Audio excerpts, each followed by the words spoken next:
আচার্য ভেবেছেন তার প্রথম মঠটি হবে শৃঙ্গেরিতে। ঋষি ঋষ্যশৃঙ্গের নাম থেকে শৃঙ্গেরি।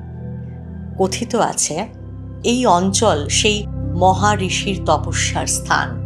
শৃঙ্গেরি মঠের জন্য মনে মনে আরও একটা পরিকল্পনা আছে তার, কিন্তু দেবী উভয় ভারতী তার মানবী তনু ত্যাগ করলে তো সেই পরিকল্পনা সফল হবে না।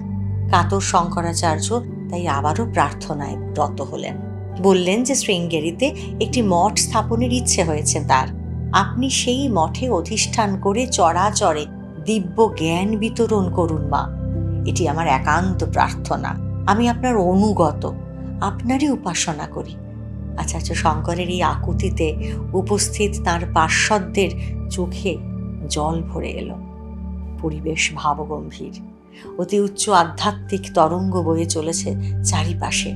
শিব সমপূর্ণ জ্ঞানী আচার্যদেব নত হয়ে আছেন স্বয়ং মহাবিদ্যার সামনে।